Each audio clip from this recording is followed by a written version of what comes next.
YouTube, I owe you a 300EX rebuild video. The other one is running. Check it out here. The reason why that was not filmed was because I was walking my little brother through how to rebuild it. And I didn't want to ruin that by trying to record everything, narrate for the camera, so on and so forth. I didn't want to take away from that experience for him. And I knew we'd be pulling this one out. I keep forgetting the lenses down here. I was going to need to tear it down anyways, inspect it. So that's what we're going to do today. And then we're going to go right back together. So it's kind of be a twofer, kind of sort of not as in depth on the tear down, but then going back together. So I hope you stay tuned in here, and thanks for coming back, or welcome for the first time ever.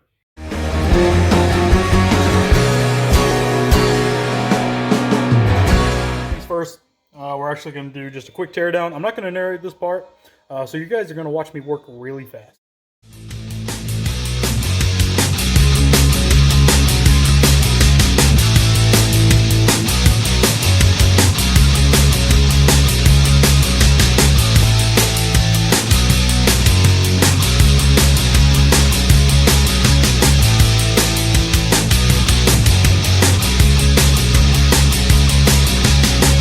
There we go, guys. That is disassembled.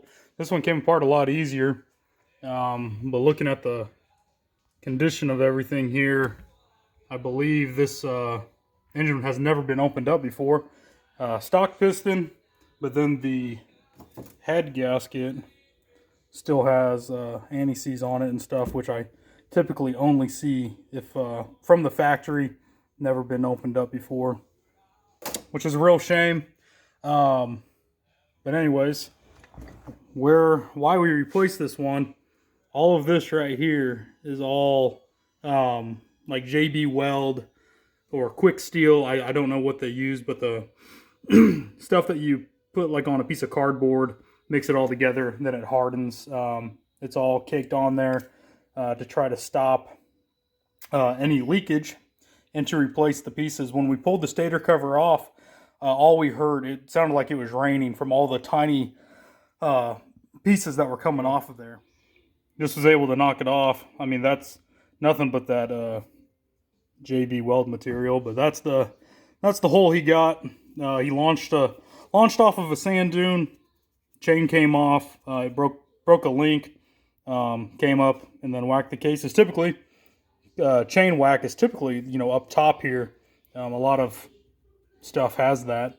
That's why you get a case saver, but right there, that's why we're replacing it, because this is a wet stator assembly. This whole thing is oil when it's running, so that'd be why these are getting replaced, or got replaced, that is. Okay, so like I said, I owe you guys a going back together video, so that's what we're going to do. I just wanted to check this over real quick, see for one what it had, and then what everything inside looks like, just in case something happens to that engine we just put in, and for some reason we need to go put another top end on it. So that is a stock piston. Here's another one. I'm not going to remove it, but to remove it, you pop out the little C-clips that are on the side here. Now inside the hole, there's a groove that they sit in, and then that's a little window on both sides to remove them, but you only have to do one, and then the wrist pin will just slide out of it, and that's what holds it on to the connecting rod. Man, talk today. And that's not going in probably because it's super dirty. It's been sitting in my drawer for probably 5 years now, from the last time I did a 300EX. But get you a socket, just kind of tap on it, and should slide out as long as there's no damage to it or anything like that. So anyways, I'm going to leave that on there. And when you're going back together, you want to clean all this up. You can use a gasket scraper, like that guy, or just a simple razor blade. I use kind of little disc pads. I honestly don't know their name, but they hook up to a die grinder, or I've even used them on my drill before to clean up the old gasket material. It is just paper. Your base gasket will be paper, and then your head gasket goes in between your cylinder and your head. Will be made out of a couple things of metal. The 300EX is air cooled, so you don't have to worry about any coolant or coolant passages being obstructed or anything like that. But obviously you still need them for compression issues. Man, this head has a lot of carbon buildup. I mean, I'm flaking it off with my finger. But other than that, it looks good. So this is kind of a flat piston. It does have indents on there for the valves themselves. But if you remember back to that other video, I'll post a picture of the piston that we put in it. It's kind of domed. It increases the compression ratio. It was an 11-to-1. I'm sure this is probably from the factory, maybe an 8.5-to-1 or maybe a 9-to-1. I'm really not sure. So anyways, you get all that cleaned up, and then you want to go back together. So you start with your cylinder. Again, you want to get it cleaned up and everything. You're going to have 2 oil passage dowels, is what I call them. There's only going to be 2 on the cylinder and then 2 on the head. That's just how the oil flows to the top end. So you definitely want to make sure those are there. You can either put them in the cylinder or in the block itself. Either way, that helps you. It helps keep the base gasket on, help you align it, and then obviously flows oil. All right, so get you a little bit of oil. I just poured some new clean oil into the oil cap here. Just get some. Just coat the kind of the bottom half of the cylinder. You want to go a decent ways up, but just to get that good and oiled up. Last thing you want to do is break a piston ring while you're going back together. Okay, so then you take it. You can do these 2 ways. If you remove the piston, you can set the piston inside the cylinder to start with. That would look, if you took the piston out, like you're putting in a different one, or maybe that's just how you rebuild engines. But you want to compress the rings. A lot of the piston ring compressors from like O'Reilly's and stuff are just too big or don't quite work right, because typically you set the piston on top of the cylinder, compress the ring, and then shove it in. So you compress the rings just with your finger, get it at a little bit of an angle to where it compresses the ring, and get it kind of cockeyed there at an angle. What that allows you to do is push on the ring as you push down. I typically get me a little screwdriver, apply a little bit of a pressure, just kind of squeeze in. And you may have to work it around.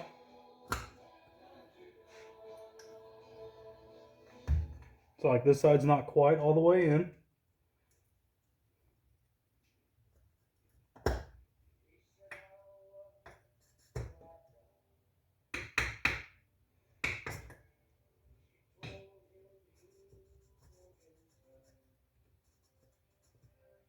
So once you get it kind of in, work it back up, but don't pull it all the way out like I just did.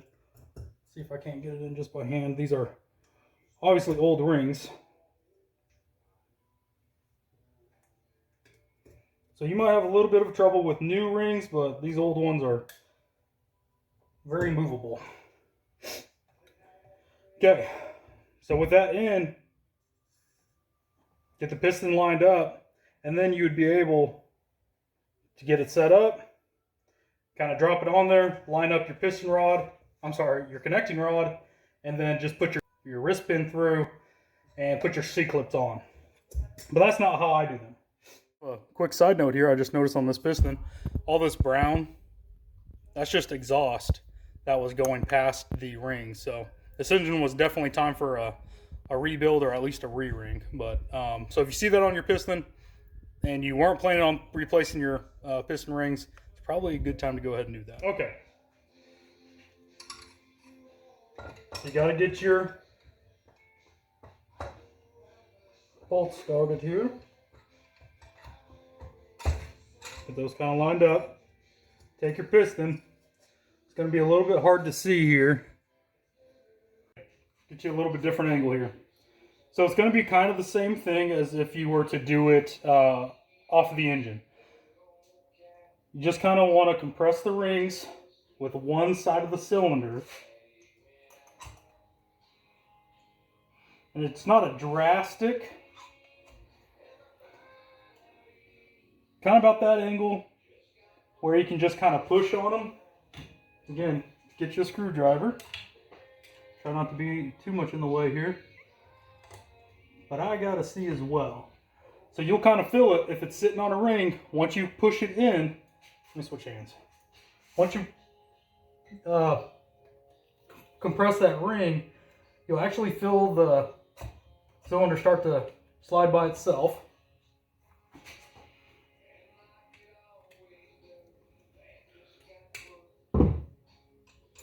Okay, so I did put the gasket scraper, put a screwdriver or something, that'll keep it from going too far down and preventing you from working like it was me. But anyways, once you get the rings on there, it should slide in. Kind of look around, make sure that all sides of the rings are in.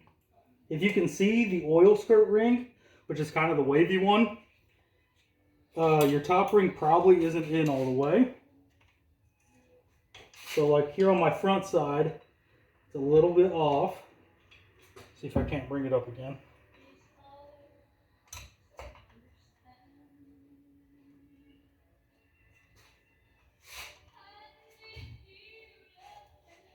And try to get used to working with my left hand, I guess.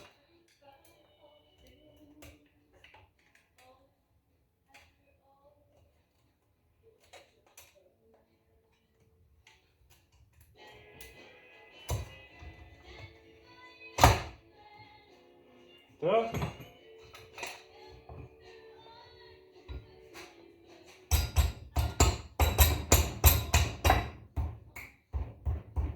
We'll be back up top again. Okay. So this cylinder is mounted just with two 8mm bolts here at the bottom.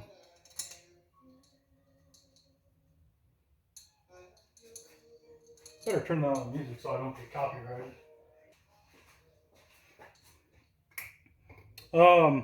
You guys probably took out your chain tensioner, which is probably a good idea.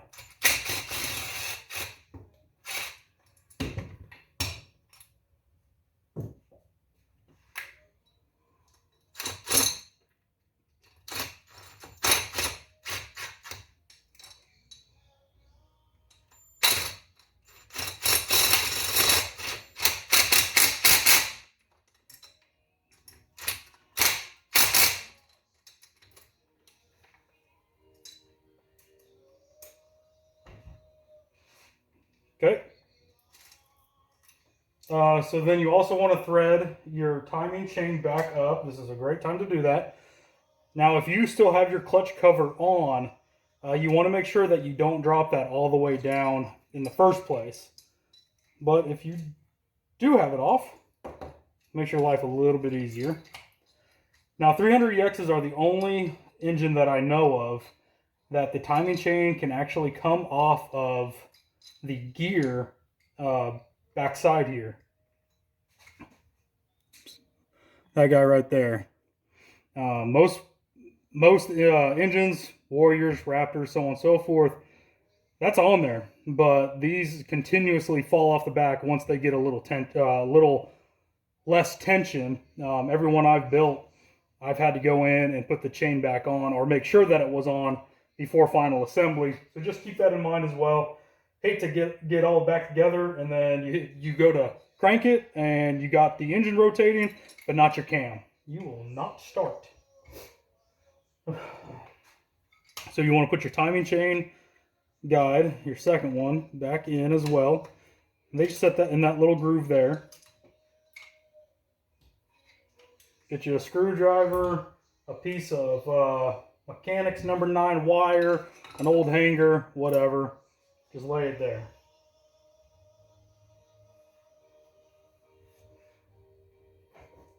Dang, cut myself. Of course, then, once you do that, you have to immediately take it right back off.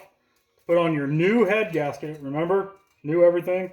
Don't reuse stuff like I am for this video purpose only. Sits on there like that. If the holes aren't lining up for like this oil return hole or anything, flip it around. I just like putting a little magnet on them. Good enough for me. So then the head. Now, like I said earlier, you're going to have the two dowels. And they will be catty-cornered to each other. Now, if these fall out and you're wondering which one it goes to, there only should be two that are big enough to actually accept them.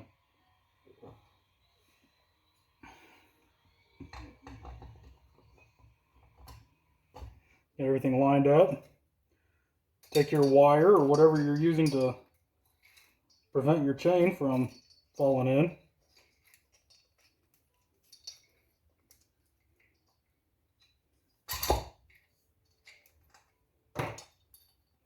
Now the rear timing chain guide, when we were going back together with the other one, it actually slid too far forward and we had to pull off the head, push it back, and then put the head back on. So just keep that in mind. Make sure that that's out of the way.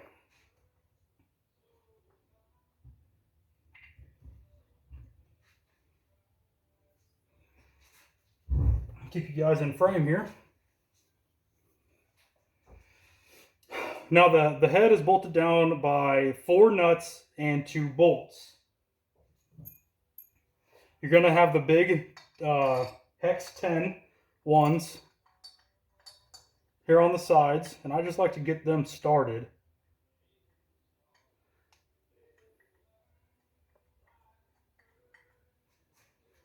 Now, we had to use this one for the other engine, so that's why I'm not going back together with 2.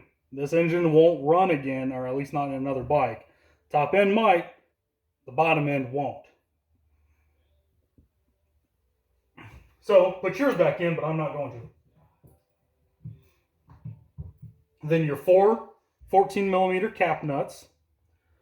You'll have a washer in each one, and that one didn't come out, so it's still in there. 2 will probably be very dirty. 2 will be very clean. The clean ones go inside the valve cover. The dirty ones go outside.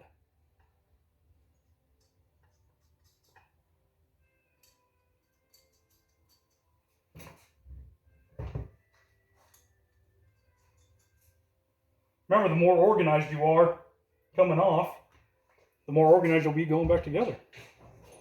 Sometimes I have a hard time with everything. So there is probably an actual torque spec for them. I'll probably look them up after the video and tell you, but it's going to be right here.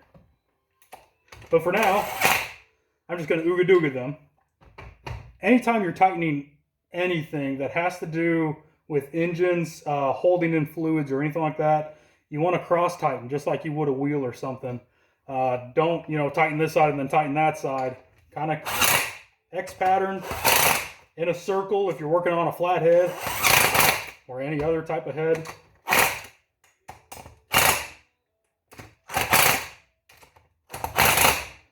So once you get them tight, break out your accurate torque wrench and tighten that down. But for me, just a couple ooga doogas. I'm doing German specs here, Guten tight. So then we go click, click, click, click, click, click, click, click, tight. We're good to go. So for the cam, it's kind of dirty. And I didn't drop this one. This engine also did have a stock cam. I was kind of hoping that we'd have a surprise like we did in the last engine. And it would have like a hot cams in it or something. Weren't that lucky. So, man.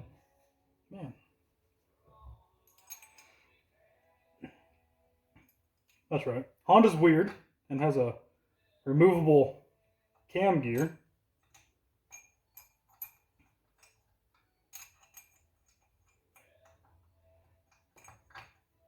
Bear with me now. I'll get this right eventually. Put your cam gear on. Now I would suggest getting the engine timed first. There's several marks here on the flywheel on the stator side, which would be on your left leg side, if you don't know what a stator is. There's the 2 marks, and then a T, which is that little guy, and then an F. I'm sorry, that's the F. I can actually see it. And then that's the T. Now this T is sideways, but that's the line, that's your timeline that you want to line your arrow on your stator cover up with. Pop the stator cover on just so we can get it set, so I could show you the marks we're looking at here. So get you a 17 millimeter. That's how you're going to spin the engine over. And then that line there at the bottom of the hole, that's what you're going to line that T up with. If you take out the spark plug, it makes it easier, which I did not do. Okay, there you go. That's the T up close here. And then the next line to it is the line you're trying to line up with the gap there. And that's how you set top dead center on a 300EX. Grab your gear, and then you're going to want to line these 2 lines up here. Keep that one at the very top of the engine. Those 2 are going to line up with the plane of the head here. Make sure your gear is, or your chain is still on the lower gear there. Stupid design if you ask me, but they did not.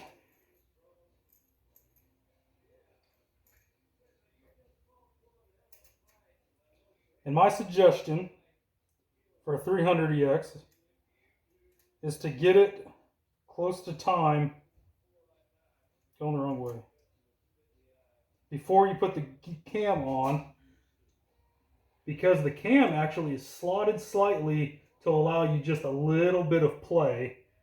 But obviously you have to go tooth by tooth on the gear, which I keep going the wrong way.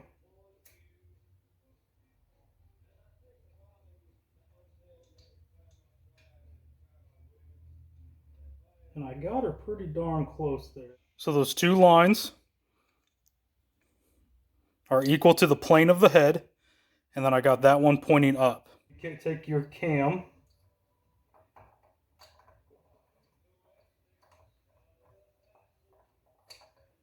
get her kind of worked in there.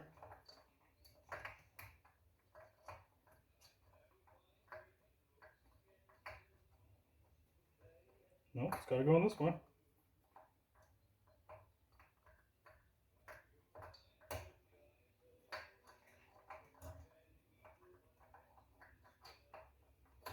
Well, would you just go in?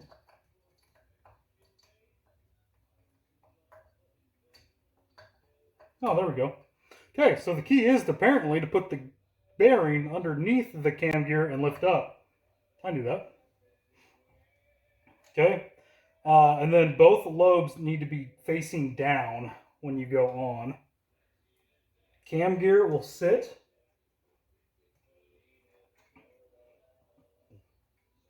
on the ledges.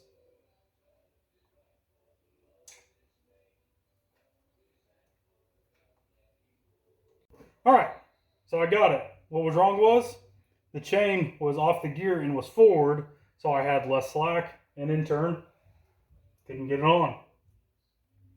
Jeez. Did I tell you guys that it's a stupid design? Because it is. So you want to get one bolt started, and that's a 10 millimeter. I don't know why I put it back after I was done with it, because I wasn't done with it.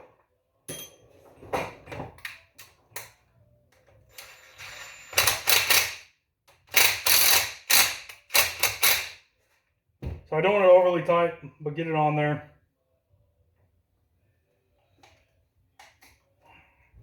Stupid clutch. At this point, you can rotate the engine, because that's not going anywhere, up until you can get to the other bolt hole.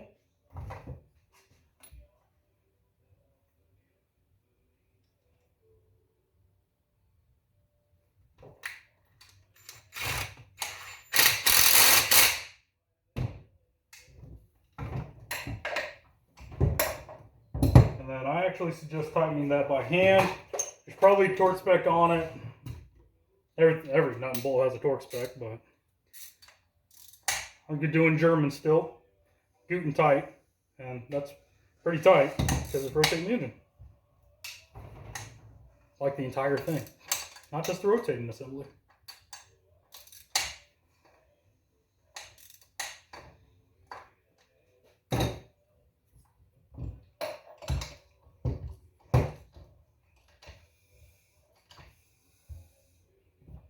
Thinking how much I was fighting it, I'd take out the spark plug, but it's too easy. Okay, then you can spin it over to where you think you got it lined up again. And then double check your time, which I can still see the T, so we're good to go. Put your bearing retainer clip back on. That'll prevent the cam from kind of walking back and forth. Put your valve cover cap here on the end, or cam cap. Then you take your valve cover. It's got a couple dowels in it too to help you get it lined up. Now the gasket kit that I bought did not come with a valve cover gasket. I don't know if that's what Honda calls for. Well, actually, looking at this one not having anything on it other than some old RTV. Honda does not have a gasket, is what I would deduce from this, and only uses RTV. So make sure you get you some good RTV. Everybody kind of has their preference. I like Ultra Black, Mega Black, I think is a couple different brand names for it, depending on what you get. Stay away from orange or, that sort of thing, but Yamaha Bond, that's Yamaha's. I'm sure Honda has their own as well. Just do something that's oil resistant and high temp resistant.